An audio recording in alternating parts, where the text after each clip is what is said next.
Ce gros hippopotame me dégoûte. Je veux juste son argent. » Ces mots sont sortis de la bouche de mon fils, comme s'ils avaient été gardés pendant des années, attendant le moment parfait pour me poignarder. Je me trouvais dans le large couloir du premier étage, revenant des toilettes avec mes chaussons de cuir souple, couleur bordeaux, qui ne font aucun bruit. Je me suis arrêté. Mon corps entier s'est figé comme si quelqu'un m'avait jeté un seau d'eau glacée sur la tête. La porte de la chambre principale était entr'ouverte. Cette chambre immense, avec vue sur le jardin que j'avais moi-même redessiné, avec du papier peint importé d'Italie et des lustres en cristal de Bohême. La voix de Philippe sortait claire, ferme, sans aucune pudeur, sans aucune hésitation. « Combien de temps encore on va devoir le supporter ici, Nathalie ? Regarde la taille de cet homme. Il n'arrive même plus à monter l'escalier correctement sans être essoufflé. Il me dégoûte vraiment. » Le rire bas de Nathalie est venu juste après. Ce n'était pas un rire de surprise ou de gêne. Ce n'était pas un rire nerveux de quelqu'un qui entend quelque chose de terrible et ne sait pas comment réagir. C'était un rire de complicité, d'approbation, de quelqu'un qui avait pensé la même chose 1000 fois et entendait enfin quelqu'un le dire à voix haute. Je n'ai pas bougé. Ma main droite, cette main qui a signé des contrats de plusieurs millions d'euros, qui a serré les mains d'hommes d'affaires importants, qui a bâti un empire à partir de rien, s'est appuyée contre le mur froid du couloir. J'ai senti la texture lisse de la peinture satinée sous mes doigts. Mon cœur battait lentement, lourdement, comme si chaque battement était un effort. Et quelque chose en moi, quelque chose qui pulsait encore avec une force que je ne me connaissais pas, quelque chose de primitif, de féroce, m'a dit « Fais semblant de ne pas avoir entendu. Fais semblant, respire et agis. » Je suis retourné dans ma chambre en silence. J'ai fermé la lourde porte en chêne massif sans faire un seul bruit. Je me suis assis dans le fauteuil de velours vert bouteille qui se trouve près de la fenêtre. J'ai regardé le jardin illuminé par les lampadaires qui bordent l'allée de gravier. J'ai vu les rosiers blancs que j'ai plantés il y a 5 ans. J'ai vu la fontaine en pierre de Bourgogne que j'ai achetée lors d'un voyage en Côte d'Or. J'ai vu tout ce que j'avais construit, tout ce qui était à moi, et j'ai respiré. Le lendemain, j'ai commencé à tout vendre. Je m'appelle Bernard Moreau. J'ai 68 ans. Je suis né à Limoges, dans le Limousin, dans une maison modeste de 3 pièces où ma mère cuisinait le pot-au-feu sur une vieille cuisinière à gaz, et où mon père partait à l'aube pour ouvrir la quincaillerie qui faisait vivre notre famille. J'ai grandi en voyant mes parents travailler jusqu'à l'épuisement, en voyant ma mère faire la lessive à la main jusqu'à en avoir les mains gercées, en voyant mon père porter des sacs de ciment de 50 kilos sur le dos, même quand son dos criait de douleur. Ils m'ont appris très tôt que l'argent ne tombe pas du ciel, qu'il se gagne avec le travail, la vision, le courage, que personne ne te donnera rien gratuitement dans ce monde, qu'il faut se battre, qu'il faut prouver qu'on le mérite. À 23 ans, j'ai épousé Madeleine Dupont, une femme aux yeux bleus intenses et aux mains délicates, qui travaillait dans l'import-export de tissus. Nous nous sommes rencontrés lors d'un salon professionnel à Lyon. Elle avait un petit stand plein de rouleaux de tissus empilés, mais elle parlait avec une assurance qui m'a impressionné. Elle parlait d'expansion, de croissance, de conquérir tout le Sud-Est. J'ai cru en elle. Je suis tombé amoureux de son ambition avant de tomber amoureux de la femme. Nous nous sommes mariés 3 mois plus tard, lors d'une cérémonie simple à l'église Saint-Michel de Limoges. Ma mère a pleuré.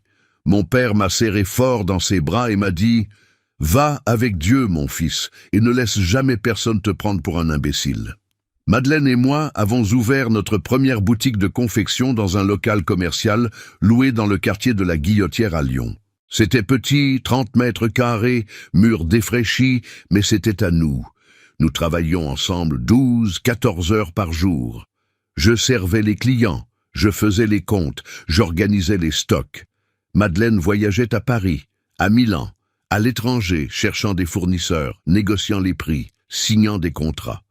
En 5 ans, nous avons ouvert la 2e boutique, puis la 3e, puis la 4e. Le réseau s'est développé, le chiffre d'affaires a explosé. Nous avons acheté un appartement de 3 chambres dans le 6e arrondissement de Lyon, puis une maison plus grande à Écully. Nous avons acheté des voitures allemandes, inscrit Philippe, qui est né quand j'avais 27 ans, dans les meilleurs établissements privés de Lyon. Quand Madeleine est morte d'un cancer du sein à 53 ans, alors que nous déjeunions dans notre maison de vacances en Provence avec des amis, j'avais 44 ans et j'étais au bord de l'effondrement. Philippe avait 17 ans. Tout le monde a douté de moi. Il pensait que j'allais craquer, que j'allais tout vendre, qu'un homme seul ne pourrait pas maintenir une affaire de cette envergure, que j'allais me désespérer, me perdre, disparaître. J'ai fait le contraire. J'ai pris les commandes tout seul. J'ai étudié chaque contrat, chaque fournisseur, chaque employé. J'ai appris la comptabilité avancée. J'ai appris à négocier avec les banques. J'ai appris à intimider les hommes qui pensaient pouvoir me tromper parce que j'étais veuf. J'ai appris à être dur quand il le fallait, à être implacable quand la situation l'exigeait. J'ai triplé le chiffre d'affaires en 5 ans. Je me suis étendu en Rhône-Alpes, en PACA, en Occitanie. J'ai acheté des locaux commerciaux dans des emplacements stratégiques de Lyon. J'ai investi dans des participations, dans des entreprises plus petites, qui avaient un potentiel de croissance. J'ai placé dans des SCPI, des actions, des obligations d'État. À 60 ans, je n'avais plus besoin de travailler un seul jour de ma vie, mais j'ai continué, parce que les affaires étaient dans mon sang, mon identité, ma preuve vivante que je n'étais pas seulement le veuf de Madeleine Dupont. J'étais Bernard Moreau, entrepreneur, investisseur, homme de vision. J'ai pris ma retraite officiellement à 62 ans. J'ai confié la gestion opérationnelle des boutiques à des directeurs de confiance que j'avais moi-même formés pendant des années. J'ai vendu quelques unités qui ne performaient pas bien, j'en ai consolidé d'autres. J'ai organisé mon patrimoine de façon stratégique, en consultant les meilleurs avocats fiscalistes de Lyon. À l'époque, ma valeur nette était d'environ 53 millions d'euros. Propriété, actions, participation dans des entreprises, SCPI, placement en fonds euros, de l'argent qui travaillait tout seul, générant plus d'argent, se multipliant pendant que je dormais. Philippe est mon fils unique, il l'a toujours été. Grossesse unique, accouchement difficile pour Madeleine, rétablissement lent. Les médecins nous ont recommandé de ne pas avoir d'autres enfants. J'ai accepté, j'ai tout concentré sur lui, tout mon amour, tout mon espoir, tout mon investissement émotionnel et financier. Il a grandi dans des établissements privés d'élite, avec un uniforme impeccable et un cartable de marque. Il a voyagé à Londres à 10 ans, passé des vacances à New York à 15. Il a étudié la gestion des entreprises dans une grande école de commerce à Paris, frais de scolarité de 12 000 euros par an que je payais sans sourciller. Je lui ai loué un appartement meublé dans le 16e arrondissement. Je lui ai donné une voiture, un virement mensuel de 3 000 euros pour ses dépenses. Je pensais le préparer à reprendre les affaires familiales un jour. Je pensais construire un héritier digne de l'empire que j'avais bâti. Mais Philippe n'a jamais eu d'aptitude pour entreprendre. Il voulait les privilèges sans la sueur, le nom de famille sans la responsabilité, l'argent sans le sacrifice. Après avoir obtenu son diplôme, Philippe est revenu à Lyon avec son diplôme sous le bras et une liste d'idées qui ne sortaient jamais du papier. Il voulait ouvrir une agence de communication digitale. Puis il a changé pour du conseil aux entreprises. Puis il a parlé d'investir dans des start-up technologiques. Rien ne se concrétisait. Il commençait des projets et les abandonnait au milieu. Il faisait du networking dans des soirées chics, mais ne concluait jamais d'affaires. Il dépensait plus qu'il ne gagnait, ou plutôt, il dépensait ce que je gagnais, parce que c'était mon argent qui finançait son train de vie. À 28 ans, il a enfin trouvé quelque chose qui semblait fonctionner. Une société de distribution de vins et spiritueux haut de gamme, vins de Bourgogne, champagne de prestige, whisky écossais, produits pour une clientèle aisée, restaurants gastronomiques, hôtels de luxe, clubs privés. Papa, c'est l'opportunité. Le marché du luxe est en pleine croissance dans le Sud-Est. On va faire des millions. J'ai investi 1 200 000 euros. Capital initial pour l'achat de stock, location d'un entrepôt climatisé, embauche d'une équipe, développement du site internet, stratégie marketing. J'ai mis l'argent, croyant que mon fils avait enfin trouvé sa voie. L'affaire marchait, pas excellemment, mais correctement. Chiffre d'affaires mensuel raisonnable, portefeuille client qui grandissait peu à peu. Mais ça ne fonctionnait que parce que je surveillais tout de près, je révisais les tableaux de coûts, je questionnais les dépenses inutiles, j'ouvrais des portes avec mes contacts, j'appelais des propriétaires de restaurants que je connaissais depuis des décennies. Goûte les vins de mon fils, qualité exceptionnelle, prix juste. Sans moi, Philippe aurait fait faillite en 6 mois. Il a épousé Nathalie quand il avait 31 ans. Elle en avait 26. Blonde de salon, ce blond platine parfait qui coûte 300 € par mois à entretenir. Mince, salle de sport tous les jours à 6 heures du matin, coach sportif, nutritionniste, soins esthétiques mensuels, ongles toujours impeccables dans des tons nudes, vêtements de créateur, sac à main hors de prix, parfum de luxe qui laissait une traînée dans les pièces. Nathalie ne travaillait pas, n'avait jamais travaillé. Elle disait qu'elle était influenceuse parce qu'elle postait des photos sur Instagram montrant la vie de luxe que mon argent finançait. Photos dans des restaurants étoilés, photos en voyage à l'étranger, photos avec des sacs de shopping, légendes inspirantes sur le fait de vivre intensément et de profiter du meilleur de la vie. Je ne l'aimais pas depuis le début. Quelque chose dans son regard, quelque chose dans sa façon de parler d'argent, de propriété, d'héritage. Elle me posait des questions sur mon patrimoine, avec un naturel qui me dérangeait. « Monsieur Moreau, cette maison est magnifique. Elle doit valoir une fortune, non ? Monsieur Moreau, j'ai entendu dire que vous avez des locaux commerciaux.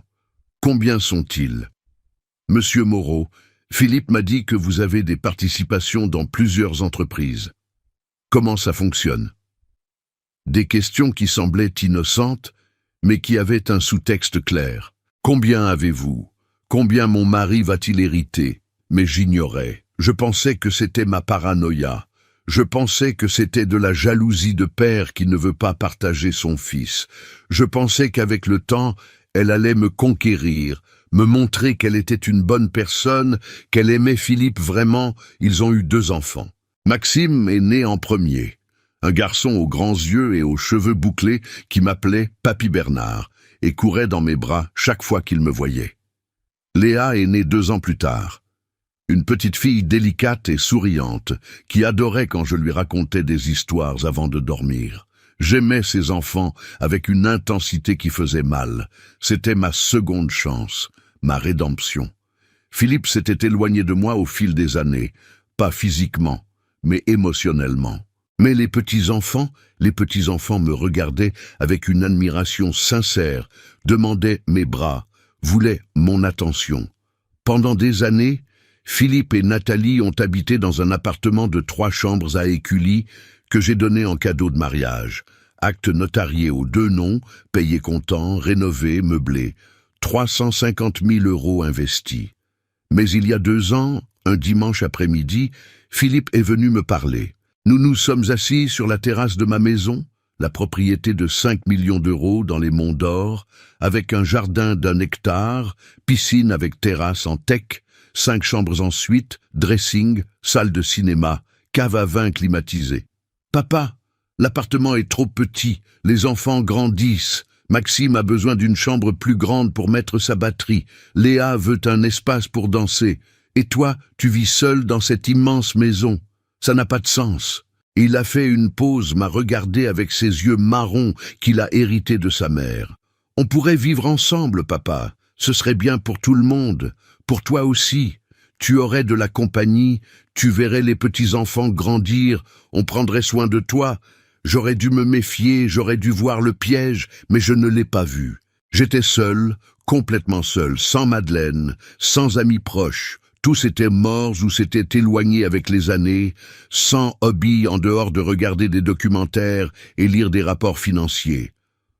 Je passais des jours entiers dans cette maison immense, sans parler à personne, à part la femme de ménage qui venait 3 fois par semaine. L'idée d'avoir ma famille autour de moi, d'entendre des rires d'enfants dans les couloirs, d'avoir quelqu'un pour prendre le petit déjeuner avec moi, m'a séduit. D'accord, faisons-le. J'ai rénové une partie de la maison pour accueillir leur famille. J'ai investi 200 000 €. J'ai agrandi la chambre principale, la transformant en suite parentale, avec un double dressing, jacuzzi, balcon privé. J'ai construit une chambre sur mesure pour Maxime avec un thème musical. Une autre pour Léa avec du papier peint rose pâle et des meubles blancs. J'ai rénové la cuisine en installant de l'électroménager dernier cri. J'ai construit une véranda avec barbecue, four à pizza, cave à vin et système audio. 200 000 €, sans hésiter parce que c'était pour ma famille. J'ai mis la maison dans le testament à leur nom, Philippe, Nathalie, Maxime et Léa, héritiers directs d'une propriété estimée à 5 millions d'euros. Ils ont emménagé un mardi de mars. Camion de déménagement, meubles neufs, décorations sophistiquées. Nathalie a tout organisé avec une efficacité impressionnante. Elle a engagé une décoratrice, acheté des tableaux chers, rempli la maison de plantes ornementales dans des pots en céramique importés. Les premiers mois, c'était bien, c'était presque parfait. Maxime et Léa couraient dans le jardin en poursuivant des papillons. Philippe déjeunait avec moi les dimanches à la table en bois massif de la terrasse. Nathalie organisait des dîners avec ses amis, des femmes aux cheveux impeccables et aux vêtements de créateurs qui buvaient du champagne et parlaient de décoration, de voyage et de soins esthétiques. Je me sentais utile, présent, partie de quelque chose de plus grand que moi. Mais avec le temps, les choses ont changé, lentement, subtilement, comme une maladie silencieuse qui ronge de l'intérieur sans qu'on s'en aperçoive. J'ai commencé à grossir. L'andropause était arrivée depuis des années, mais les effets se sont intensifiés. Les médicaments pour la thyroïde que je prenais depuis une décennie ont cessé de faire effet. Mon métabolisme a ralenti brutalement. Je mangeais la même quantité qu'avant, mais je grossissais. 5 kilos, 10 kilos, 15 kilos. J'ai arrêté de faire de l'exercice. Mes genoux ont commencé à se plaindre. Arthrose, inflammation, douleur constante qui empirait quand je montais les escaliers ou marchais longtemps. Le médecin m'a recommandé de la kinésithérapie, de l'aquagym, une perte de poids. Mais j'étais épuisé, émotionnellement vidé, sans énergie pour lutter contre mon propre corps. J'ai pris 40 kilos en 2 ans. Je suis passé de 82 à 122 kilos. Mon corps a complètement changé. Les vêtements ne m'allaient plus. Les chaussures serraient. Monter l'escalier en pierre de la maison était devenu un défi quotidien. Je me tenais à la rampe en fer forgé, je montais marche par marche, m'arrêtant tous les 5 pas pour reprendre mon souffle. Et c'est là que les commentaires ont commencé. Nathalie a été la première. Pas directement, jamais directement. Elle était trop intelligente pour ça. Monsieur Moreau, vous avez déjà pensé à consulter un nutritionniste? J'ai une excellente recommandation. Il a fait des merveilles avec une amie à moi qui avait des problèmes de thyroïde. Elle souriait en parlant, mais son regard était froid, évaluateur, jugeant. Monsieur Moreau, j'ai vu un programme hier sur la santé cardiovasculaire. Ils ont dit que l'obésité est l'un des plus grands facteurs de risque. Vous devez faire attention. Pour les enfants, ils ont besoin de leur grand-père pendant longtemps encore. Pour les enfants. Comme si mon poids était une menace directe pour mes petits-enfants, comme si j'étais en train de mourir devant eux et que c'était traumatisant. Philippe était encore plus subtil. Il évitait simplement d'être vu avec moi en public. Quand je suggérais de déjeuner dehors, il inventait des excuses. « Ça ne va pas aujourd'hui, papa, j'ai une réunion. Je suis débordé de travail. Nathalie a déjà pris un engagement pour nous. Il a arrêté de m'inviter au dîner avec les clients. Il a arrêté de m'emmener aux événements mondains. Il a arrêté de me présenter à des nouvelles personnes. Je suis devenu invisible. Pire qu'invisible, je suis devenu quelque chose qu'il voulait cacher. Une fois, il y a environ 8 mois, j'ai insisté pour l'accompagner à l'inauguration d'un restaurant partenaire de la société de distribution. Événement sophistiqué dans le vieux Lyon, face à la Saône, cuisine gastronomique, vin de prestige, homme d'affaires influent de la région. Je me suis habillé du mieux que j'ai pu, costume noir taille XXL que j'ai acheté dans une boutique spécialisée, chaussures plates, confortables, maquillage discret sur mes cernes, cheveux bien coiffés. Philippe est venu me chercher en voiture. Quand il m'a vu, son visage s'est fermé juste une seconde. Mais j'ai vu la déception, j'ai vu la honte. Au restaurant, il m'a présenté à 3 personnes, puis a disparu. Littéralement disparu. Je suis resté seul dans un coin, tenant un verre de vin blanc, tandis que des groupes de personnes discutaient joyeusement autour de moi. Personne ne s'approchait, personne n'engageait la conversation. J'étais le vieil homme gros dans le coin de la fête. Je suis resté 40 minutes, puis j'ai appelé un taxi et suis rentré seul. Philippe est arrivé 3 heures plus tard. Il n'a pas demandé où j'étais, il n'a pas remarqué mon absence. Les enfants aussi ont changé, pas de leur propre initiative. Ils avaient 7 et 5 ans, ils étaient innocents. Mais Nathalie a commencé à intervenir. « Maxime, ne demande pas de bonbons à papy, il ne peut pas manger de sucre, c'est dangereux pour sa santé. Léa, fais attention à ne pas sauter sur les genoux de papy, il a mal aux genoux. Les enfants, allez jouer dans vos chambres. Ne faites pas de bruit dans le salon. Papy se repose, comme si j'étais un invalide, comme si ma présence était un inconvénient qu'il fallait gérer, minimiser, cacher. J'ai commencé à me replier. D'abord peu à peu, puis complètement. Je prenais mon petit déjeuner seul dans ma chambre, je déjeunais seul, je dînais seul, je regardais la télévision seul, je lisais seul, j'existais seul dans ma propre maison. La famille vivait au rez-de-chaussée, je vivais à l'étage. 2 mondes séparés sous le même toit de tuiles provençales. Maxime a arrêté de m'appeler Papy Bernard, il s'est mis à m'appeler Monsieur. Léa a arrêté de me demander de raconter des histoires.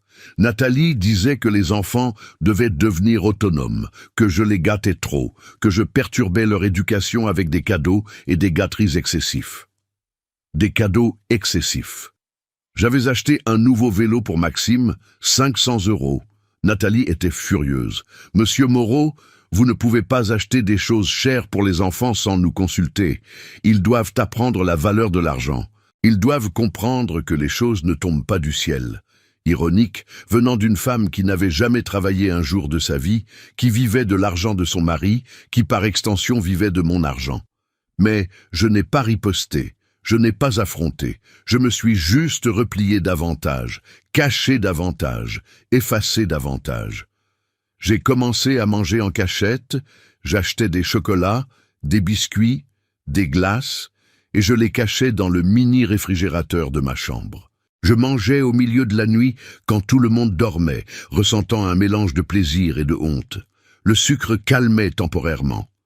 Ensuite venait la culpabilité, la haine envers moi-même. Le cycle recommençait. J'ai encore pris 10 kilos, 132 kilos.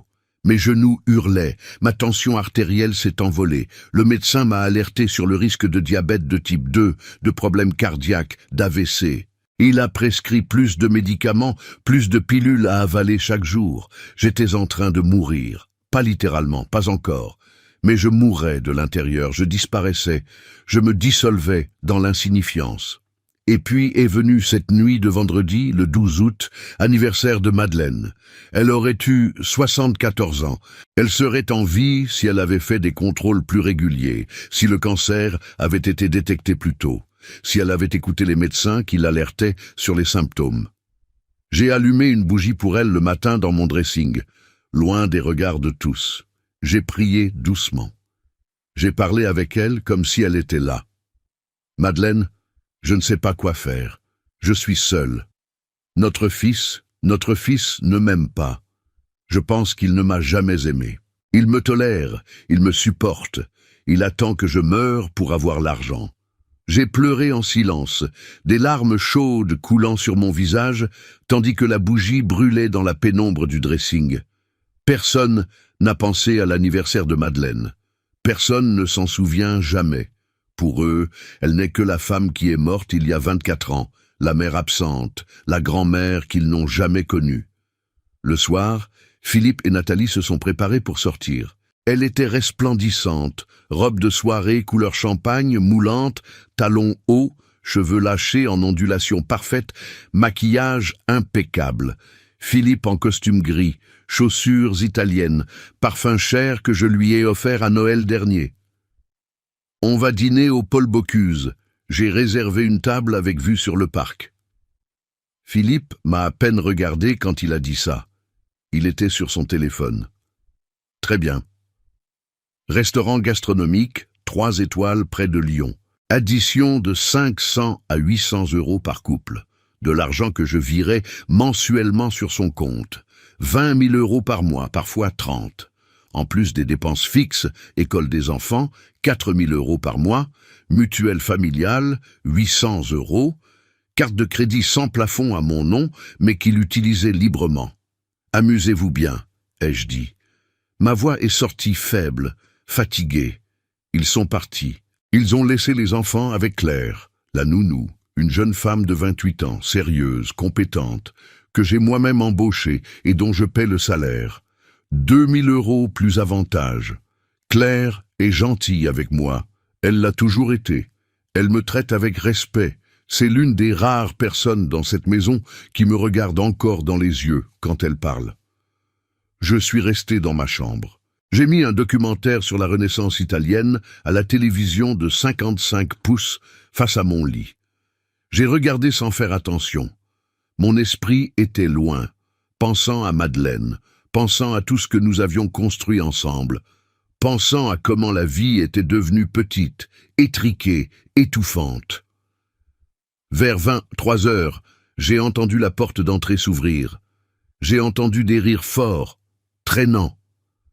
Philippe était ivre. Nathalie aussi, à en juger par le ton de sa voix. J'ai entendu des pas irréguliers montant l'escalier de pierre. J'ai entendu la porte de leur chambre se fermer. 15 minutes plus tard, j'ai dû aller aux toilettes. Vessie faible, encore un symptôme de l'âge. Je me suis levé lentement. Mes genoux ont craqué. J'ai mis mes chaussons de cuir souple couleur bordeaux. J'ai ouvert la porte de ma chambre sans faire de bruit. Le couloir était silencieux, éclairé seulement par les appliques en cristal qui restent allumées toute la nuit. J'ai marché lentement, passant devant la galerie de photos de famille que j'ai moi-même organisée sur les murs. Photos de Philippe bébé, de Philippe enfant, de Philippe diplômé, de son mariage, des petits-enfants naissants. La porte de la chambre principale était entr'ouverte, juste une dizaine de centimètres. De la lumière jaune s'échappait par l'entrebâillement. Et alors j'ai entendu la voix de Philippe, forte, ivre, furieuse. « Nathalie, je n'en peux plus. Vraiment, ce type prend de la place. La maison est immense, mais elle semble petite avec lui ici. » Je me suis arrêté. Mon corps entier s'est figé. Ma main a trouvé le mur et s'y est appuyée. Ce corps, cette présence lourde m'étouffe vraiment. La voix de Nathalie est venue ensuite, plus sobre, plus calculatrice. « Philippe, je comprends parfaitement, mais tu sais qu'on doit être patient. Il a le contrôle de tout, des entreprises, des comptes, des propriétés. On ne peut pas prendre de risques. » Je sais. Il a soupiré, un long soupir irrité. « C'est pour ça que je fais semblant. Je fais semblant que je m'en soucie. Je fais semblant que j'aime être près de lui. Mais Nathalie, quand il mourra, on sera vraiment millionnaire. Sans lui qui contrôle tout, sans lui qui donne son avis, sans avoir à demander la permission pour dépenser notre propre argent. Notre propre argent, comme si un centime de tout ça leur appartenait. Combien tu penses qu'il a ? » La voix de Nathalie était curieuse, intéressée, comme quelqu'un qui demande le montant d'un gain au loto. 50, 60 millions, facile. Philippe parlait avec conviction, comme s'il avait étudié, comme s'il avait calculé. Il y a le réseau de boutiques qui rapporte encore des dividendes. Même après la vente, il a gardé des parts. Les locaux commerciaux valent dans les 7 millions. Les actions, les SCPI, les placements, tout additionné. On parle d'une fortune. Et je suis fils unique, tout me revient. Silence. J'ai entendu le bruit d'un verre posé sur la table de chevet, probablement de l'eau pour atténuer l'ivresse. Et s'il changeait le testament ? La voix de Nathalie avait une note d'inquiétude. S'ils laissaient à une association, à une œuvre caritative, les vieux font ça parfois, surtout quand ils deviennent seuls, religieux. Philippe a ri. Un rire bas, cruel, ivre, un rire qui m'a retourné l'estomac. Il ne ferait jamais ça, il m'aime trop, il vit pour moi, pour les petits-enfants. Nathalie, tu ne comprends pas, cet homme n'a plus rien dans sa vie à part nous. Ses amis sont morts, il ne sort pas de la maison, il n'a pas de hobby, pas de passion. Son existence se résume à nous. Il ne m'enlèverait pas du testament, même si je lui crachais à la figure, parce qu'il n'a pas le choix, parce que je suis tout ce qu'il a. Ma respiration était superficielle, rapide. Mon cœur battait si fort que j'entendais mon pouls dans mes oreilles. « Tu crois qu'il lui reste longtemps ?» a demandé Nathalie. Et il y avait une attente dans sa voix, une anxiété mal dissimulée. Je ne sais pas, il a 68 ans, hypertension non contrôlée. J'ai vu ses médicaments dans la salle de bain, il y en a 4 types différents. Problème de thyroïde grave, cholestérol au plafond, diabète limite. Et avec le poids qu'il fait, Nathalie, le cœur ne tiendra pas. Aucun médecin ne peut voir un homme de 68 ans à 120 kilos et dire qu'il va vivre longtemps. Ça peut être 6 mois, 1 an, 2 maximum. Il calculait combien de temps mon cœur allait tenir, combien de temps j'allais mettre à mourir. Et puis est venue la phrase qui a détruit tout ce qui restait de l'illusion que j'avais une famille. La phrase qui m'a tué et m'a ressuscité en même temps. Ce gros hippopotame me dégoûte, Nathalie. La voix de Philippe était pleine de venin, de répulsion, de haine authentique. Il me dégoûte vraiment de le regarder, de le voir manger, de le voir monter l'escalier, essoufflé, se tenant à la rampe, de voir ce corps énorme prendre de la place. Mais je fais semblant. Je fais semblant d'être affectueux, de m'inquiéter.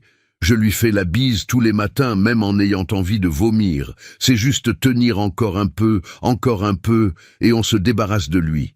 Et là, on vivra la vie qu'on mérite, sans ce poids, sans lui. J'ai entendu Nathalie rire. Ce n'était pas un rire fort, c'était un rire bas, complice, satisfait. Le genre de rire que 2 personnes partagent quand elles sont complètement d'accord sur quelque chose de terrible. Combien de temps tu crois que tu peux faire semblant ? Le temps qu'il faudra. Je suis doué pour ça. J'ai appris avec lui, le roi de la dissimulation. Il l'a toujours été. Il a toujours fait semblant d'être cet entrepreneur fort, ce patriarche puissant. Mais regarde ce qu'il est devenu. Un vieux gros, seul, pathétique, dépendant de nous. Philippe, tu dois faire attention. S'il se doute de quelque chose, il ne se doutera de rien. Il est émotionnellement stupide, en manque d'affection, désespéré de tendresse. Je peux faire ce que je veux, il continuera à m'aimer parce qu'il n'a pas le choix, parce que je suis tout ce qu'il a. J'ai entendu des pas dans la chambre. Quelqu'un qui se levait, probablement pour aller à la salle de bain de la suite. Je n'ai pas bougé. Je suis resté là, debout dans le couloir, main contre le mur, tout le corps tremblant, pas de froid, de fureur, de douleur, de quelque chose que je n'arrivais pas à nommer. Combien de temps suis-je resté là ? Je ne sais pas. Ça a pu être des secondes, ça a pu être des minutes. Le temps a cessé d'avoir un sens. Finalement, je me suis forcé à bouger. Je suis retourné dans ma chambre, pas lent, silencieux, comme un fantôme dans sa propre maison. J'ai fermé la lourde porte en chêne. J'ai verrouillé, j'ai appuyé mon front contre le bois froid et j'ai respiré. Je n'ai pas pleuré, ça m'a surpris. Je pensais que j'allais m'effondrer. Je pensais que j'allais crier, casser des choses, entrer dans cette chambre et les affronter. Mais je n'ai rien fait de tout ça. Je me suis assis dans le fauteuil de velours vert bouteille, près de la fenêtre. J'ai regardé le jardin illuminé. J'ai vu mon reflet dans la vitre. Un homme vieux, gros, fatigué, mais vivant, encore vivant. Mon esprit était étrangement clair, cristallin, comme si la douleur avait brûlé toute la confusion, tout l'aveuglement, toute l'illusion. Ce qui restait n'était que lucidité, froide, implacable, chirurgicale. J'ai pensé à tout, à chaque décision que j'avais prise pour lui, à chaque chèque signé, à chaque porte ouverte avec mes contacts, à chaque sacrifice que j'avais fait, pensant construire un héritage. J'ai pensé à Madeleine, qui est morte trop tôt, qui n'a jamais vu son fils devenir adulte, qui n'a jamais connu ses petits-enfants. J'ai pensé à l'appartement de 350 000 € que j'avais donné en cadeau de mariage, aux 1 200 000 € que j'avais investis dans la société de distribution, aux 200 000 € que j'avais dépensés pour rénover la maison et les accueillir, aux dizaines de milliers que je virais chaque mois pour couvrir ces dépenses. J'ai pensé aux 24 années que j'avais passées seul après la mort de Madeleine, travaillant, construisant, accumulant. Pourquoi ? Pour un fils qui m'appelle hippopotame, qui calcule combien de temps mon cœur va tenir, qui fait semblant d'aimer tout en ressentant du dégoût. J'ai pris mon téléphone, grand écran, caractères agrandis, encore une concession à l'âge. J'ai ouvert l'application de ma banque privée, j'ai entré le mot de passe, reconnaissance faciale, accès autorisé. J'ai regardé mon portefeuille consolidé. Les chiffres brillaient sur l'écran dans l'obscurité de la chambre. 53 820 000 €. Immobilier. 12 millions, dont la maison où nous étions, 5 millions, et 2 locaux commerciaux dans le centre de Lyon, 7 millions. Participation dans des entreprises, 8 400 000 €. SCPI, 9 200 000 €. Actions, 7 800 000 €. Fonds euros, assurance vie, livret, 16 420 000 €. Tout organisé, tout documenté, tout à moi. J'ai vu la maison où nous étions, 5 millions, actes notariés à mon nom. Je n'avais jamais transféré officiellement, seulement promis dans le testament. J'ai vu les locaux commerciaux qui généraient des revenus passifs de 18 000 € par mois. J'ai vu les participations dans les entreprises qui rapportaient des dividendes trimestriels. J'ai vu tout ce que j'avais construit au cours de 45 ans de travail. J'ai vu tout ce que mon fils espérait hériter. Et cette nuit-là, assis dans le fauteuil de velours, dans le noir, regardant les chiffres sur l'écran du téléphone, j'ai pris une décision. J'allais disparaître, mais pas de la façon qu'il attendait, pas de la façon qu'il calculait, planifiait, désirait. J'allais tout faire disparaître, chaque centime, chaque propriété, chaque investissement. Il voulait se débarrasser de moi. Parfait. J'allais lui faciliter la tâche, mais j'allais tout emporter avec moi jusqu'au dernier euro.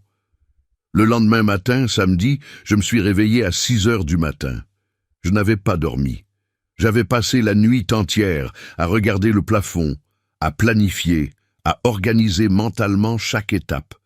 J'ai pris une longue douche, j'ai mis un pantalon de lin beige et une chemise à manches longues blanches. J'ai coiffé mes cheveux, j'ai mis les boutons de manchette en argent que Madeleine m'avait offerts pour notre 10e anniversaire de mariage. Je suis descendu à la cuisine, j'ai préparé du café, des tartines de pain complet, de la confiture d'abricots. Je me suis assis seul sur la petite terrasse privée qui jouxte ma chambre, accessible par une porte vitrée. J'ai regardé le jardin encore mouillé de rosée. Des oiseaux chantaient. Le soleil commençait à apparaître derrière les arbres. Une belle journée, une journée normale pour n'importe qui, mais pas pour moi, plus maintenant. Nathalie est descendue avec les enfants vers 9 heures.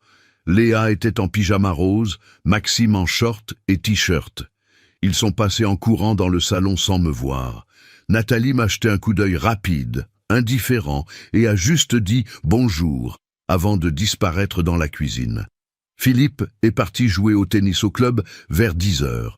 Short blanc, polo, baskets importés. Il n'est même pas passé par le salon où j'étais assis à lire le journal. Il est sorti directement par le garage. Hippopotame. Le mot résonnait dans ma tête. Gros hippopotame. Il me dégoûte. J'ai attendu jusqu'à midi. Puis je suis monté dans mon bureau particulier. Une pièce que j'ai moi-même conçue quand j'ai rénové la maison il y a 10 ans. Bureau en bois massif, bibliothèque avec des livres d'affaires, ordinateur dernier cri, coffre-fort encastré dans le mur, tout fermé à clé, tout privé. Philippe n'entrait jamais ici, Nathalie n'entrait jamais ici. J'ai verrouillé la porte, je me suis assis dans le fauteuil ergonomique en cuir, j'ai respiré profondément et j'ai pris le téléphone. J'ai composé un numéro qui était dans mon répertoire depuis 23 ans. Sébastien Lemoine, avocat fiscaliste et patrimonial, 62 ans, associé de l'un des plus grands cabinets d'avocats de Lyon, discret, compétent, fiable. Il s'était occupé de toutes mes affaires juridiques depuis la mort de Madeleine. Il a répondu à la 3e sonnerie. « Bernard, quelle surprise! Comment allez-vous? Sébastien, j'ai besoin de vous aujourd'hui. Urgent. Ça ne peut pas attendre lundi. » Il y a eu une brève pause. Sébastien me connaissait depuis des décennies. Il savait reconnaître quand c'était sérieux. « Tout va bien? »« Non, mais ça va aller. Où voulez-vous que je vienne? » Chez moi, dans 1 heure.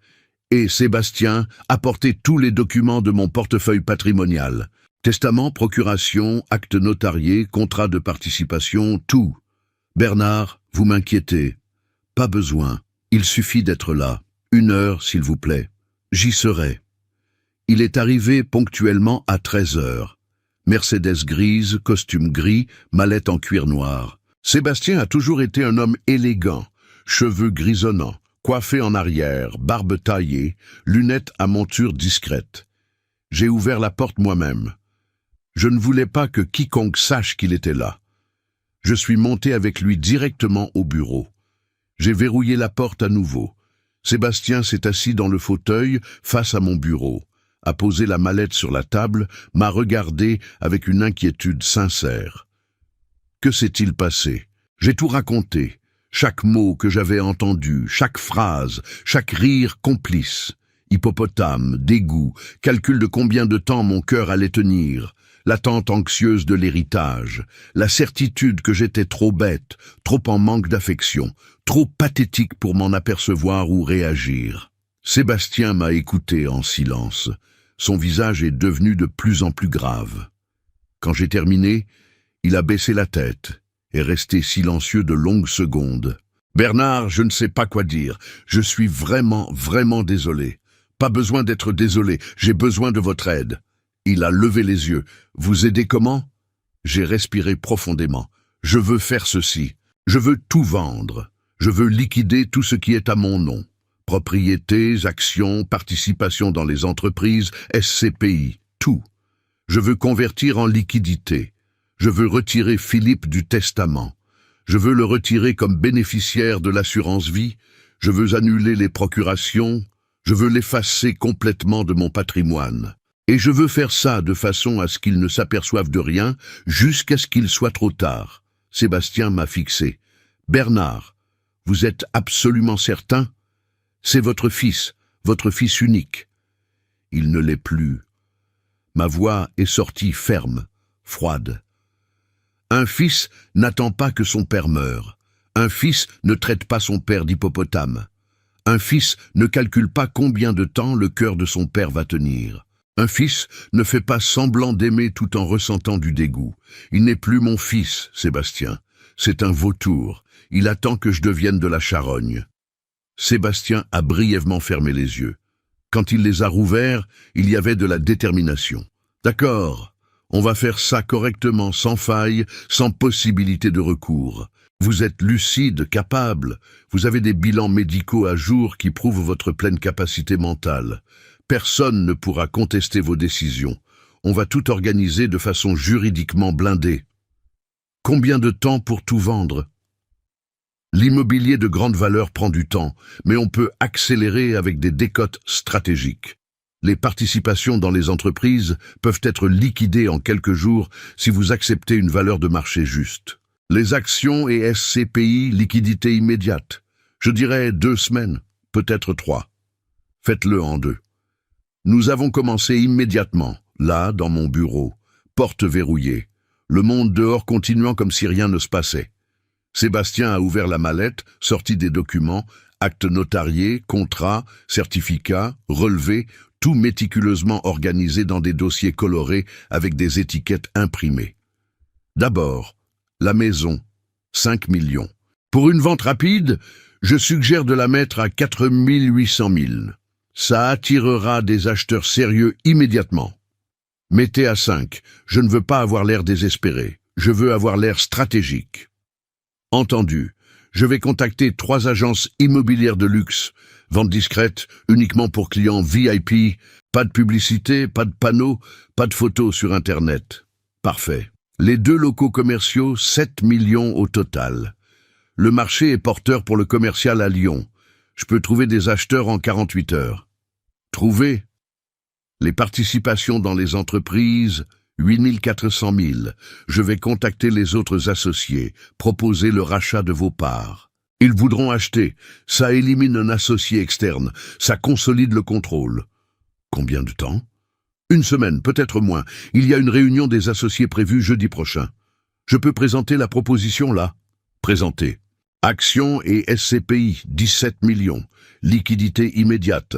Je peux vendre dès lundi. Vous perdez un peu en frais, mais vous gagnez en rapidité. Vendez. Fonds euros et assurance vie, 16 400 000. Certains ont des pénalités de rachat anticipées. Vous allez perdre des intérêts si vous rachetez avant terme, dans les 300 000. Une perte modeste, peu importe, rachetez tout. Sébastien prenait des notes rapides sur sa tablette, ses doigts agiles glissant sur l'écran. Puis il m'a regardé. Et le testament? Et je veux le changer complètement.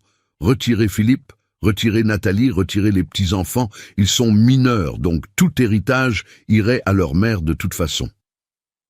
Et léguer à qui? J'ai réfléchi à tout ce que j'avais construit, à toutes les années de travail, à toutes les décisions difficiles.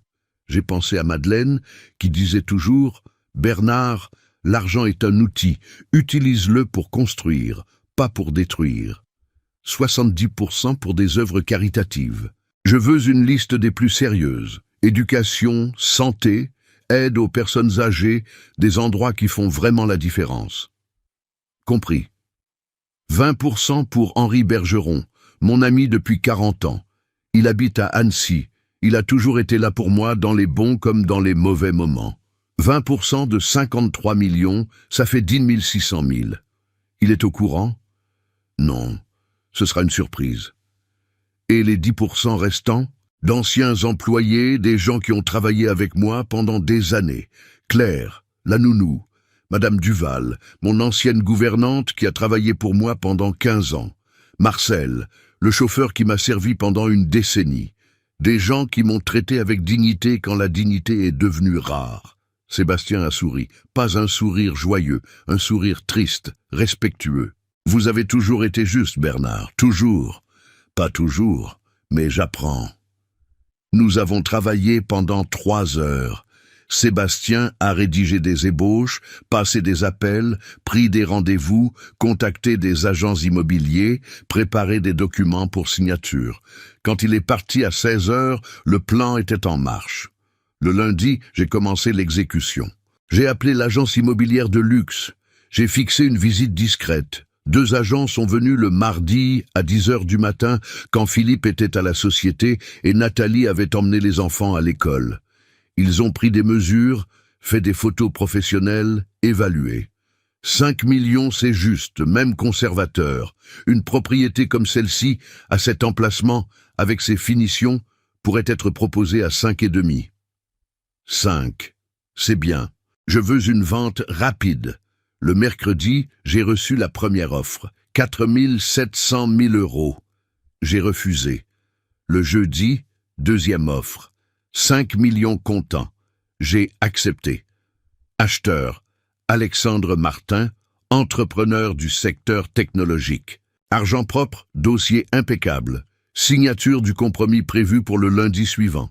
Pendant ce temps, Sébastien travaillait sur les locaux commerciaux. Le vendredi, les 2 étaient vendus. 7 millions virés sur mon compte. Virement bancaire, justificatif enregistré, argent liquide. À la réunion des associés, j'ai formellement présenté mon intention de vendre mes participations. Les autres associés, 3 entrepreneurs que je connaissais depuis des décennies, étaient surpris mais intéressés. Nous avons négocié pendant 2 heures.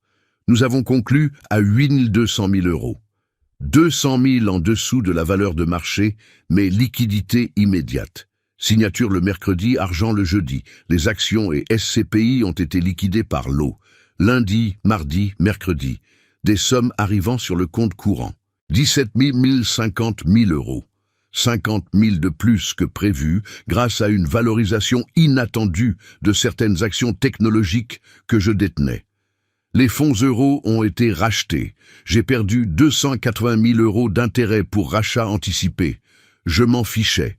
16 120 000 euros sont arrivés sur le compte. À la fin de la 2e semaine, j'avais fait l'impossible. J'avais liquidé un patrimoine entier.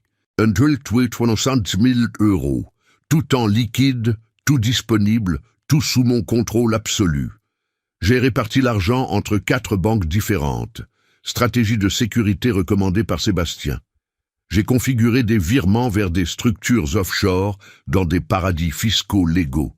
Luxembourg, Suisse, structure juridiquement blindée, inviolable. Le vendredi de cette semaine-là, j'ai signé le Nouveau Testament. Document de 42 pages. Chaque clause rédigée méticuleusement, chaque possibilité de contestation éliminée. Sébastien a amené 2 témoins, des avocats de son cabinet qui ne me connaissaient pas personnellement. J'ai signé devant eux authentification notariale, enregistrement dans le registre central. Philippe était officiellement déshérité. 0 euro d'héritage, 0 propriété, 0 participation, 0 bénéfice. Effacé, comme s'il n'avait jamais existé. J'ai annulé la carte de crédit liée à mon compte qu'il utilisait. J'ai appelé la banque. Je veux annuler la carte secondaire au nom de Philippe Moreau immédiatement. Fait. Plafond de 50 000 euros bloqué instantanément. J'ai suspendu les virements mensuels. 20 000, 30 000 euros que je déposais religieusement sur son compte. Tous les 10 du mois, j'ai annulé l'ordre de virement automatique. Août serait le dernier mois. Je l'ai retiré comme bénéficiaire de l'assurance vie. 2 millions d'euros qui lui seraient revenus automatiquement si je mourais. J'ai appelé l'assureur. Modifié en faveur d'œuvres caritatives. Formulaire signé. Traité. J'ai révoqué toutes les procurations. Philippe avait procuration pour effectuer des opérations sur mes comptes bancaires en cas d'urgence, pour prendre des décisions médicales si j'étais dans l'incapacité. Révoqué. Sébastien a préparé les documents officiels, notification par voie d'huissier. Il ne savait rien. Il continuait à vivre normalement, partant travailler, rentrant dîner, regardant la télévision dans le salon, faisant semblant, toujours faisant semblant. Moi aussi, je faisais semblant. Je faisais semblant que rien n'avait changé. Je prenais mon café, je déjeunais seul, je restais dans ma chambre. Mais à l'intérieur, je vibrais, vivant, éveillé. Pour la première fois depuis des années, je me sentais à nouveau puissant. Le mardi de la 3e semaine, j'ai appelé Henri, mon ami, depuis mes 28 ans. Nous nous sommes rencontrés lors d'un salon professionnel. Il avait un magasin de chaussures. Nous avons grandi ensemble. Nos entreprises ont prospéré ensemble. Nos épouses sont mortes à quelques années d'intervalle. La sienne d'un cancer, la mienne aussi. Il a pris sa retraite à 60 ans et a acheté un chalet face au lac à Annecy. 3 chambres, terrasse immense, vie tranquille. Henri, j'ai besoin de ton aide. Urgent. Bernard, qu'est-ce qui se passe? Tu vas bien? J'ai tout raconté, chaque mot, chaque trahison. Il a pleuré au téléphone. Il a pleuré de rage, de tristesse, d'indignation. Bernard, j'ai toujours su que ce garçon était intéressé. Toujours. Tu te souviens quand il avait 15 ans et t'a demandé de l'argent soi-disant pour un projet scolaire? Et tu as découvert que c'était pour acheter une console de jeu hors de prix. Je t'avais prévenu à l'époque. Mais tu n'as pas voulu voir. Je sais, Henri, je sais. J'ai été aveugle. J'ai été idiot. Mais maintenant je vois. Qu'est-ce que tu vas faire? Je vais disparaître. Je veux quitter cette maison, cette ville, cette vie. Je veux recommencer. Viens ici. Sa voix est devenue ferme, décidée. Mon chalet a 2 chambres. Une est à moi, l'autre est vide. Tu restes le temps que tu veux. On va recommencer ensemble comme on l'a toujours fait. Tu es sûr? Tu es mon frère, Bernard, le frère que j'ai choisi. Viens, s'il te plaît, viens. J'ai acheté un billet de train, première classe, Lyon-Annecy, mardi de la semaine suivante, 6 heures du matin. 85 euros. J'ai payé avec la carte à laquelle seul j'avais accès. J'ai préparé 2 valises, seulement 2. Vêtements essentiels, les bijoux que Madeleine m'avait offerts au fil des ans. Boutons de manchette, montre, chevalière. Documents personnels, carte d'identité, passeport, acte de naissance, médicaments, photos anciennes de Madeleine et moi lors de voyages que nous avions faits ensemble. Rien d'autre. Le reste, les meubles chers, les tableaux d'art, les bibelots en cristal. Tout ce qui restait n'avait pas d'importance. Ce n'était que des objets. Le lundi soir, veille de mon départ, j'ai attendu que tout le monde soit endormi. Philippe est monté à 23h, Nathalie à 23h30. J'ai entendu leurs portes se fermer, j'ai entendu le silence s'installer dans la maison. J'ai attendu jusqu'à minuit, puis je suis descendu l'escalier de pierre pour la dernière fois. Je me suis tenu à la rampe en fer forgé, chaque marche un souvenir. La première fois que Maxime a descendu ses marches en courant, criant « Papy !» La première fois que Léa a trébuché et que j'ai couru pour la rattraper. Les centaines de fois où je suis monté et descendu, croyant être chez moi, être en sécurité, être aimé. Je suis entré dans le bureau de Philippe au rez-de-chaussée, une pièce qu'il utilisait rarement. La société avait son propre bureau, mais il gardait là un bureau, un ordinateur, des tiroirs avec des documents importants.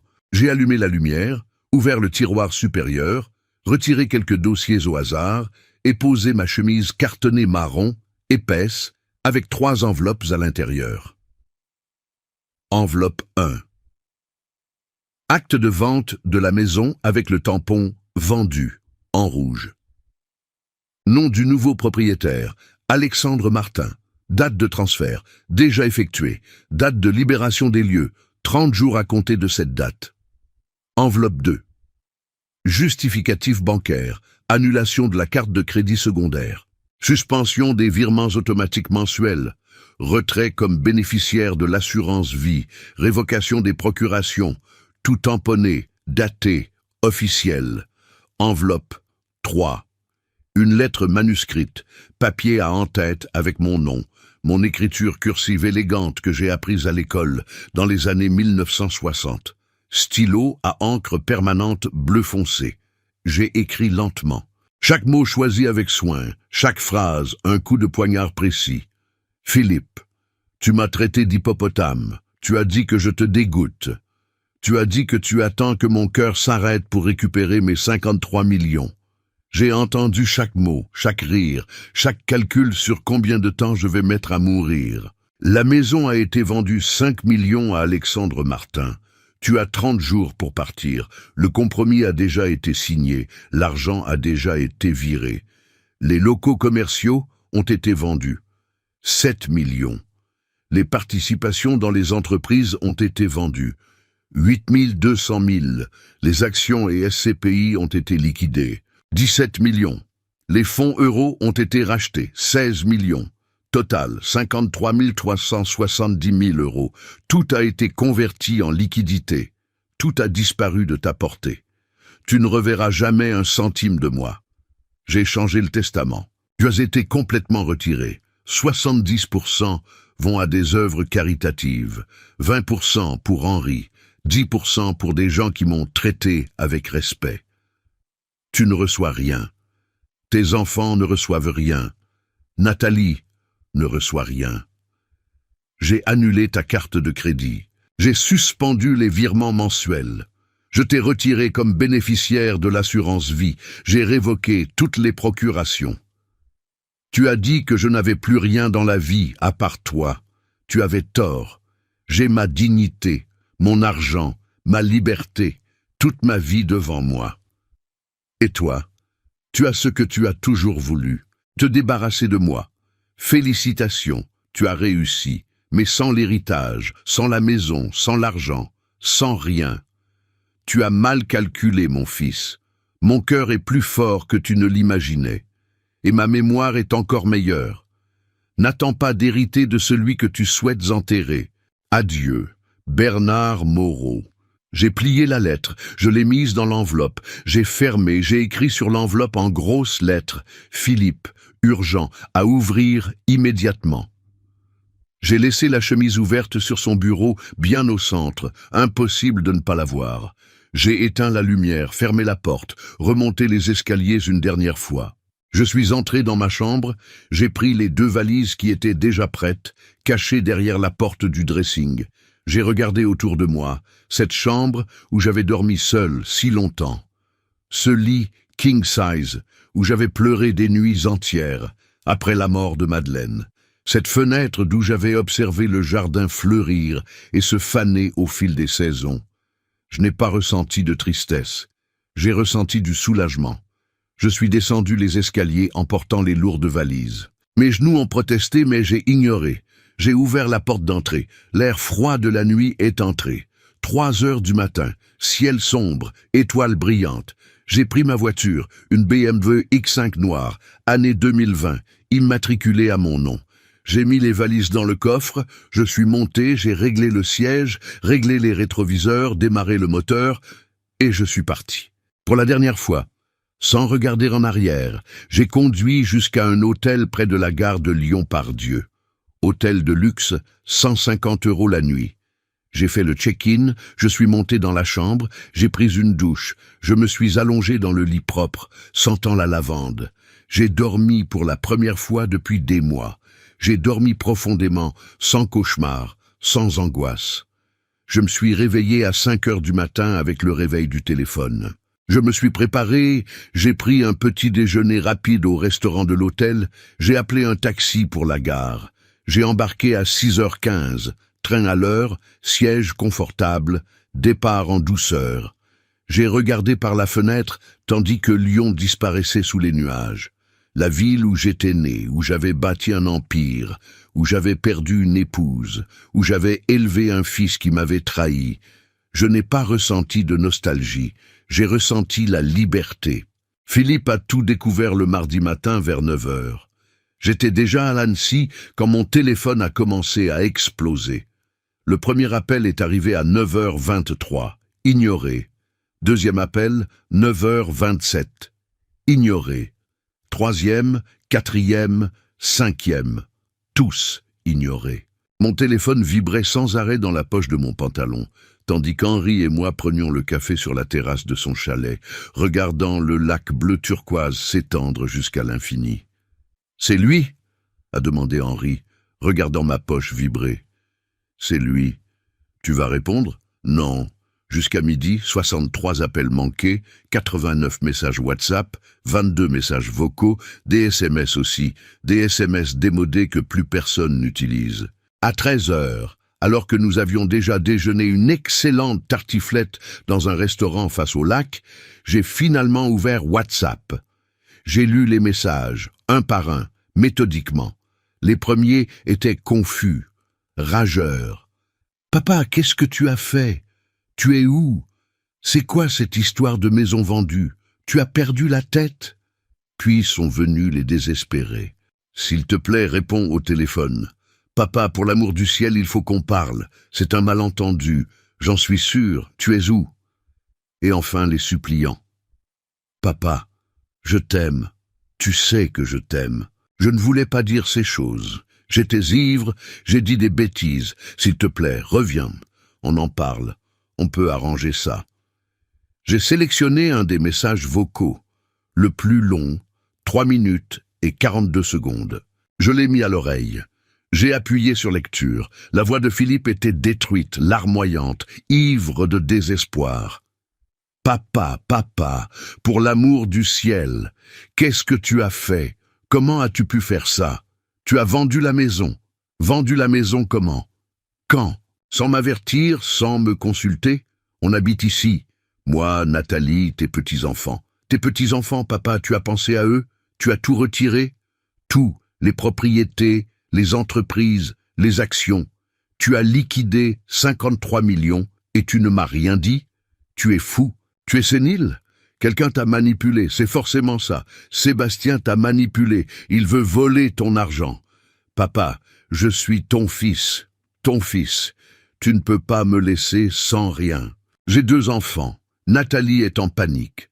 On n'a nulle part où aller. 30 jours pour quitter la maison. 30 jours. Comment on va faire? Reviens, pour l'amour du ciel, reviens. On en parle. Je ne voulais pas dire ces choses. J'étais ivre. C'était juste un coup de gueule idiot. Je t'aime. Tu sais que je t'aime. Tu es mon père. Papa. Le message vocal s'est terminé. Silence. J'ai ressenti quelque chose d'étrange. Je m'attendais à ressentir de la douleur. Je m'attendais à ressentir de la culpabilité. Je m'attendais à avoir envie de revenir, de pardonner, de croire que c'était un malentendu. Mais je n'ai rien ressenti de tout ça. J'ai ressenti de la satisfaction, froide, complète, définitive. J'ai supprimé le message vocal, j'ai supprimé tous les messages, j'ai bloqué le numéro. Henri m'observait en silence, tenant une tasse de café dans les mains. « Comment tu te sens ?» J'ai réfléchi à la question. Vraiment réfléchi. « Libre !» Il a souri, un sourire triste mais fier. « Tu as fait ce qu'il fallait, Bernard, la chose difficile, mais la bonne. » Dans les jours qui ont suivi, Philippe a essayé d'autres moyens. Il a appelé du téléphone de la société. Bloqué. Il a appelé du téléphone de Nathalie. Bloqué. Il a appelé de numéros inconnus, tous bloqués. Il a envoyé des emails, des dizaines d'emails, certains rageurs m'accusant de cruauté, de folie, de trahison, d'autres suppliant, implorant le pardon, promettant de changer. Je n'ai répondu à aucun. J'ai configuré un filtre automatique. Tout allait directement à la corbeille. La deuxième semaine, il est allé plus loin. Il a engagé des avocats, un cabinet moyen de Paris spécialisé en droit des successions. Ils ont déposé une requête, alléguant que j'étais sénile, que j'avais été manipulé, que le testament était invalide, que les ventes immobilières étaient frauduleuses, que j'étais sous contrainte psychologique. Sébastien m'a appelé. « Bernard, Philippe a déposé une requête. Accusation d'incapacité mentale et rien. J'ai tout préparé. Les bilans médicaux des 5 dernières années, tous attestant d'une pleine capacité cognitive, examen neurologique, évaluation psychiatrique que vous avez faite en routine lors des check-ups annuels, enregistrement des réunions que nous avons eues avec votre autorisation préalable, bien sûr, où vous démontrez une lucidité absolue. Documents signés par des témoins irréprochables, actes notariés, tout est impeccable. Il a une chance? Zéro, absolument zéro. Le juge va lire les bilans et rejeter la demande en référé. Possiblement, il condamnera même Philippe pour procédure abusive. Parfait. Bernard, vous êtes sûr de vouloir continuer? C'est votre fils. Sébastien, combien de fois vais-je devoir répéter? Il n'est plus mon fils. Un vrai fils ne fait pas ce qu'il a fait, ne dit pas ce qu'il a dit. Continuez, défendez mon patrimoine, défendez mes décisions. Sans pitié. Oui, monsieur. Le procès a duré 3 mois. Philippe a dépensé 140 000 € en honoraires d'avocat, de l'argent qu'il n'avait pas, qu'il a dû emprunter, probablement à Nathalie ou à sa famille. Il a présenté des témoins qui alléguaient que j'étais confus, oublieux, fragile, des gens qui me connaissaient à peine, des voisins que je saluais dans la rue, un ancien employé que j'avais licencié pour malhonnêteté il y a des années. Sébastien a détruit chaque argument. Il a présenté les bilans médicaux, 23 pages d'évaluation clinique attestant que j'étais en parfaite santé mentale. Il a présenté des enregistrements de réunions d'affaires que j'avais eus ces 2 dernières années, toutes démontrant une pleine capacité de raisonnement, d'analyse stratégique, de prise de décision complexe. Il a présenté des témoignages d'entrepreneurs respectés qui avaient négocié avec moi récemment, tous unanimes. Monsieur Moreau est l'un des hommes les plus lucides et intelligents que j'ai jamais rencontrés. Il a également présenté, et c'était dévastateur, une expertise graphologique de la lettre que j'avais laissée pour Philippe, prouvant que c'était mon écriture, ma signature, écrite sans tremblement, sans irrégularité, sans signe de contrainte ou d'incapacité motrice. Et finalement, Sébastien a fait ce que je craignais et désirais le plus en même temps. Il a présenté au juge une transcription détaillée de la conversation que j'avais entendue cette nuit-là. Philippe me traitant d'hippopotame, Nathalie calculant l'héritage, les deux spéculant sur combien de temps mon cœur allait tenir. Il n'y avait pas d'enregistrement, je n'avais rien enregistré, mais la transcription précise, datée, signée par moi sous serment, avec des détails spécifiques que seul quelqu'un qui était là pouvait connaître, a été acceptée comme preuve. Le juge a lu et resté silencieux, a regardé Philippe qui était assis à l'audience en costume gris et expression de désespoir contrôlée. « Monsieur Philippe Moreau, confirmez-vous ou niez-vous avoir tenu les propos décrits dans cette transcription ?» Philippe a ouvert la bouche, l'a fermée, l'a rouverte, a bégayé.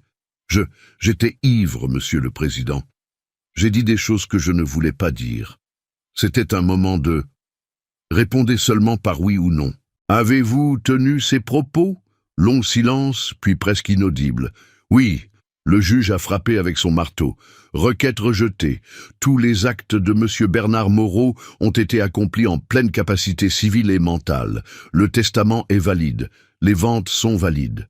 Les transferts patrimoniaux sont valides. Il n'y a aucun indice de contrainte, manipulation ou incapacité. Dossier classé. Le demandeur est condamné aux dépens et aux frais de procédure pour un montant de 50 000 €. Philippe avait perdu. Complètement. Définitivement. Dans les mois qui ont suivi, j'ai appris par Sébastien, qui gardait contact avec des confrères à Lyon, que sa vie s'était effondrée. Littéralement effondrée. Il a dû quitter la maison. Il n'a pas réussi à trouver un autre bien équivalent. Après tout, il vivait gratuitement dans une propriété de 5 millions. Son budget réel, sans l'argent que je virais mensuellement, ne dépassait pas 8 000 € par mois. Il a loué un appartement de 2 chambres à Vénissieux, quartier populaire, immeuble simple, sans luxe. 1 200 € de loyer, la moitié du budget rien que pour ça. La société de distribution a commencé à couler, sans le fonds de roulement que je garantissais chaque fois qu'il devait couvrir des déficits, sans les contacts que j'ouvrais, sans le filet de sécurité que je fournissais. L'affaire ne tenait pas. Des clients importants ont résilié leur contrat. Des fournisseurs ont exigé des paiements anticipés. Ils n'avaient pas l'argent. Des employés ont démissionné, salaires en retard. En 4 mois, la société a fait faillite. Dette de 300 000 €. Procédure de redressement judiciaire. Échec. Nathalie. La belle Nathalie, aux cheveux platine et aux vêtements de créateur, a vu son train de vie disparaître. Plus d'argent pour le coiffeur, pour le coach sportif, pour la salle de sport chic, pour les vêtements de marque, pour les restaurants étoilés, pour les voyages. Plus la propriété à afficher sur Instagram, plus la vie de luxe à simuler. Elle a demandé le divorce 5 mois après mon départ. Elle a pris les enfants et retourné chez ses parents à Neuilly-sur-Seine, a engagé une procédure de pension alimentaire, demandé 12 000 € par mois pour les 2 enfants. Philippe n'arrivait pas à payer même la moitié. Le juge a fixé à 5 000, mais il n'arrivait pas à s'en acquitter. Il était en défaut de paiement, poursuivi pour dette, ruiné. Maxime et Léa grandissaient loin de lui. Nathalie ne permettait pas de visites régulières. Elle alléguait que Philippe n'offrait pas de conditions adéquates dans le minuscule appartement où il vivait. Les enfants le voyaient une fois par mois, ils étaient mal à l'aise, voulaient partir tôt. Il m'a envoyé un dernier message, 6 mois après tout ça, d'un nouveau numéro qu'il avait obtenu. Je l'ai lu parce que je ne connaissais pas le numéro. Tu m'as détruit. Tu as détruit ta propre famille. Tu as détruit l'avenir de tes petits-enfants. J'espère que tu es heureux, seul avec ton argent, parce que c'est tout ce que tu as maintenant, de l'argent et de la solitude. Tu as perdu ton fils, tu as perdu tes petits-enfants, tu as perdu tout ce qui compte. J'ai regardé le message longtemps. J'étais sur la terrasse du chalet, buvant un jus de pomme frais, portant une chemise de lin blanc légère, cheveux coiffés, pieds nus. Le lac brillait sous le soleil de l'après-midi. Des mouettes volaient en cercle paresseux. Une brise tiède caressait mon visage. J'ai répondu une seule fois, froidement, définitivement. « Philippe, je n'ai rien perdu. Je me suis débarrassé d'un poids qui m'étouffait.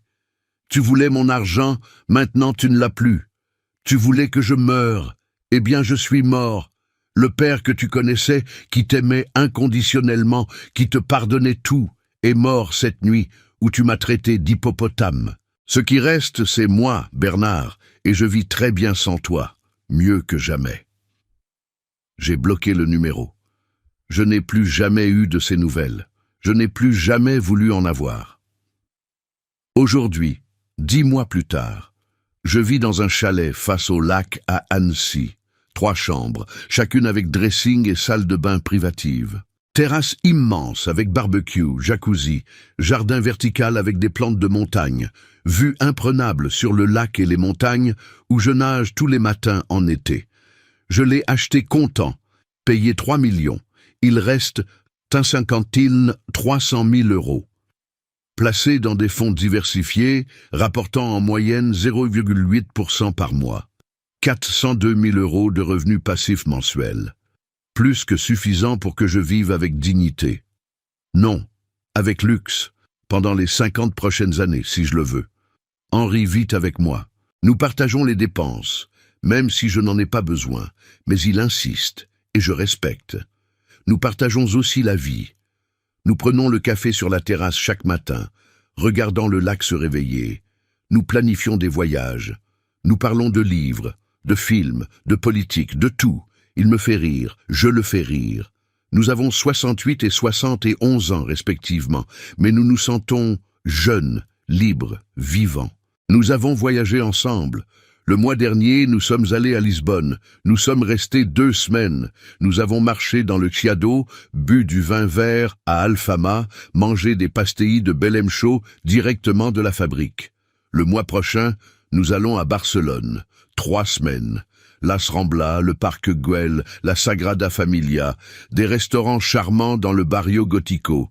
J'ai perdu 26 kilos, de 132 à 106. Je ne suis toujours pas mince, je ne le serai jamais et je ne veux pas l'être. Mais je suis en bonne santé. J'ai repris le pilate 3 fois par semaine. Aquagym au centre aquatique du quartier. Promenade de 40 minutes le long du lac tous les après-midi en regardant le coucher de soleil doré sur l'eau. Mes genoux ont arrêté de me faire mal. Ma tension s'est normalisée, mon cholestérol a baissé. J'ai arrêté de prendre 2 des 4 médicaments. J'ai recommencé à me regarder dans le miroir et à aimer ce que je vois. Pas forcément la forme, mais l'expression. Mes yeux brillent, mon visage n'est plus lourd de tristesse. Il y a des rides de sourire autour de la bouche, des rides nouvelles qui n'existaient pas avant. Parce que maintenant je souris, vraiment, souvent. J'ai rencontré un groupe d'anciens entrepreneurs retraités ici à Annecy, des hommes comme moi, des hommes qui ont bâti des empires, créé des entreprises, ouvert des voies, des hommes forts qui récoltent maintenant les fruits du travail de décennies. Nous nous retrouvons tous les jeudis pour dîner. Nous alternons entre nos maisons.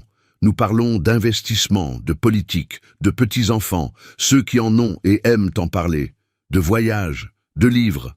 Ils me respectent, m'écoutent, me voient tel que je suis. Bernard, homme, entrepreneur, investisseur, fort, entier, libre. L'un d'eux, Pierre, veuf depuis 5 ans, à 72 ans, des cheveux blancs très courts, des yeux verts brillants, un rire contagieux. Il était propriétaire d'une chaîne de pharmacie dans la région. Il a tout vendu et vit de ses rentes. Il m'a dit un soir, après 3 verres de vin, « Bernard, tu sais quel est le plus grand patrimoine qu'on puisse avoir? Ce n'est pas l'argent, c'est la dignité. C'est se regarder dans le miroir et savoir qu'on ne s'est pas vendu, qu'on n'a pas accepté des miettes d'affection, qu'on n'a pas échangé son estime de soi contre la facilité.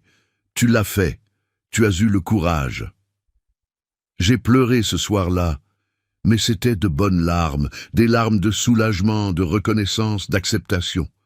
Philippe est ruiné, je le sais, non pas parce que je cherche à savoir, je ne cherche pas, mais parce que Sébastien me tient au courant quand il y a des mouvements judiciaires.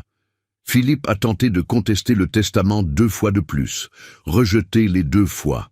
Il a tenté d'alléguer l'abandon de personnes vulnérables, prétendant que je l'avais abandonné en situation de vulnérabilité. Rejeté. Le juge a été clair. Monsieur est un homme adulte, capable, diplômé en gestion, qui a dirigé une entreprise. Il n'y a pas d'abandon de personnes vulnérables, il y a les conséquences de ses propres choix. Nathalie s'est remariée avec un entrepreneur de Paris, un homme riche. Les enfants vivent avec eux dans une grande maison à Neuilly. Philippe est devenu le père absent, le père ruiné, le père qui n'arrive pas à payer la pension à temps, le père que les enfants voient 1 fois par mois par obligation judiciaire, pas par envie. Et moi, je n'ai pas pitié. Devrais-je? Peut-être. C'est mon fils après tout. Il est sorti de mes gènes. Je lui ai donné ses premiers bains, ses premières purées, ses premières étreintes. Mais il m'a traité d'hippopotame.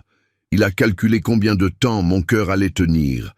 Il a fait semblant d'aimer tout en ressentant du dégoût. Il a attendu que je meure pour prendre mon argent. Non, je n'ai pas pitié.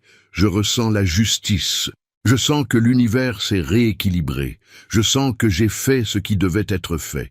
J'ai appris que l'argent n'achète pas l'amour. Tout le monde dit ça, mais j'ai appris davantage. L'argent achète la liberté, achète la dignité, achète le droit de dire non à celui qui te traite comme un déchet. Même si ce quelqu'un est sorti de tes gènes, il achète la possibilité de recommencer, de renaître, de vivre vraiment au lieu de simplement exister. J'ai bâti un empire, élevé un fils, cru en une famille, et j'ai tout perdu. Non, je n'ai rien perdu. Je me suis débarrassé de tout ce qui m'attachait à un mensonge, à une illusion, à une imposture. Aujourd'hui, quand je me réveille à 6 heures du matin et que je regarde le lac par la fenêtre de ma chambre, quand je prends le café avec Henri sur la terrasse, tandis que les mouettes dansent dans le ciel, quand je me promène au bord du lac pieds nus dans l'herbe mouillée, quand je voyage vers des pays que j'ai toujours voulu connaître, quand je ris avec mes amis lors de dîners animés, je sais une chose. Je ne suis pas un hippopotame, je ne suis pas un fardeau, je ne suis pas un poids. Je ne suis pas l'homme pathétique et en manque d'affection que Philippe a décrit. Je suis Bernard Moreau, 68 ans, entrepreneur retraité, investisseur, homme libre, homme fort, homme qui a eu le courage de choisir sa propre dignité plutôt que l'illusion d'une famille. Et les 53 millions que mon fils espérait hériter vont construire des écoles dans des quartiers défavorisés en France, vont financer des soins médicaux pour des personnes âgées sans ressources, vont créer des bibliothèques municipales, vont payer des bourses d'études pour des jeunes talentueux sans moyens financiers, vont aller à Henri, qui a été un frère quand la famille biologique m'a trahi, vont aller à Claire, Madame Duval, Marcel, des gens qui m'ont traité avec respect quand le respect est devenu rare, vont partout, sauf à lui. Philippe voulait ma mort pour vivre. J'ai choisi ma vie pour renaître. Et je suis rené plus fort, plus libre, plus vivant que jamais. Conclusion. Voilà, mes chers amis. C'était l'histoire de Bernard, un père qui a découvert la vérité sur son fils d'une façon terrible, mais qui a trouvé le courage de reprendre sa vie en main. Si cette histoire vous a touché, n'hésitez pas à laisser un commentaire pour me dire ce que vous en pensez. Pensez-vous que Bernard a bien fait? Auriez-vous agi différemment? Abonnez-vous à Les Conseils de Papy si ce n'est pas encore fait. Activez la cloche pour ne manquer aucune de mes vidéos et laissez un pouce bleu si vous avez aimé. Dites-moi aussi d'où vous regardez cette vidéo. Êtes-vous de Paris, de Lyon, de Marseille, de Belgique, de Suisse, du Québec? Je lis tous vos commentaires et j'adore découvrir d'où viennent mes fidèles abonnés. On se retrouve très bientôt pour une nouvelle histoire. Prenez soin de vous et de vos proches. À bientôt, mes amis. Papy vous embrasse. Tolga, I want ideas. Human cannonball. Too dangerous. A tunnel to China? Too much digging. A jetpack? Jetpack. Yes. Rip indeed. jetpack. Oh god, he wants to build a jetpack. Fuck. All that effort. All that fucking effort.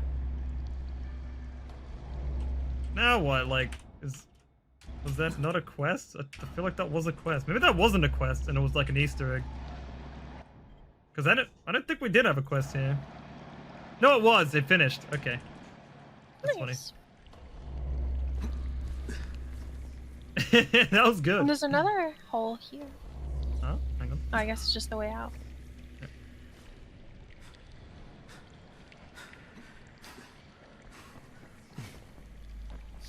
That's cool. Oh, the glider suit's sick.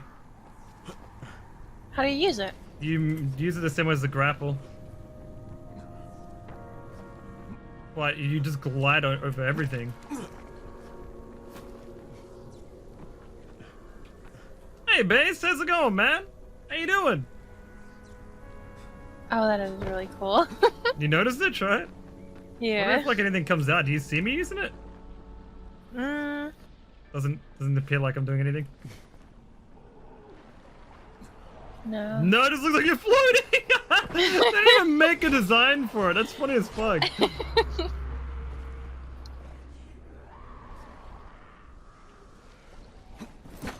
Can you still use the grapple, or is it replace Yeah, you just press the number 3 button and you swap in between. I'm going good, man. I keep fucking dying to stupid shit. But, yeah, doing alright, bro. Oh, fuck. What have you been doing? What's been going on? How's life?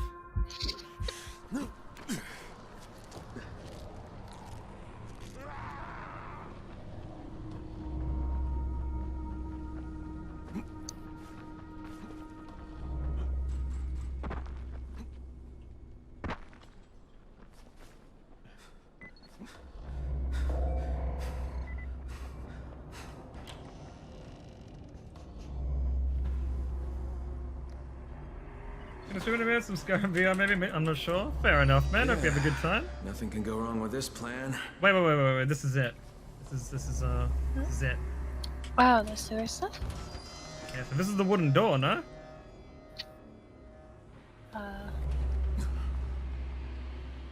What do I gotta do to open the door?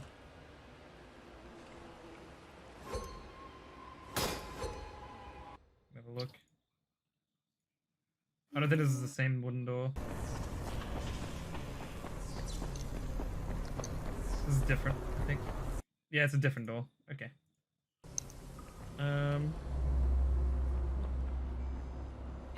Are you sure there's like a thing on it? You can't open it.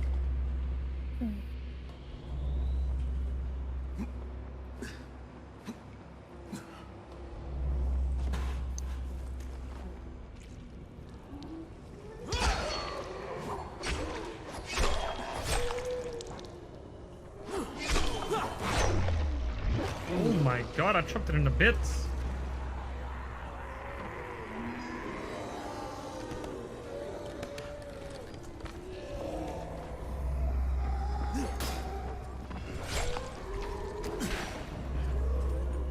A lot of zombies.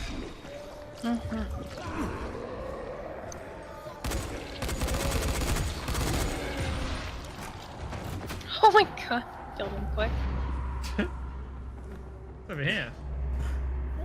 Oh, can't open it.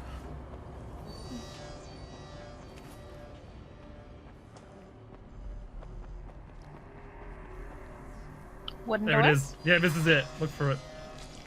We can't open it apparently, but if you just watch it, you should be able to see some shit. You see all the volatiles? But look behind them. Look how many fucking volatiles are in there. Oh my god. Does anything happen if we keep watching?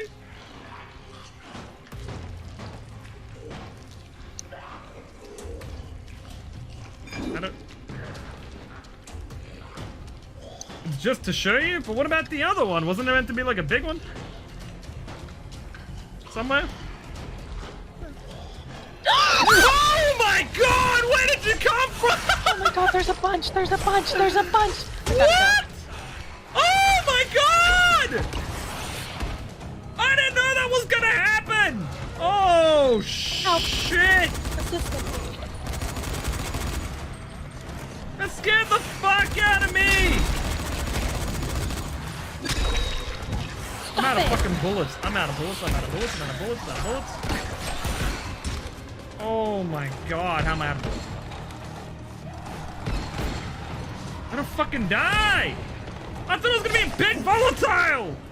Okay. My heart. Okay. They're done.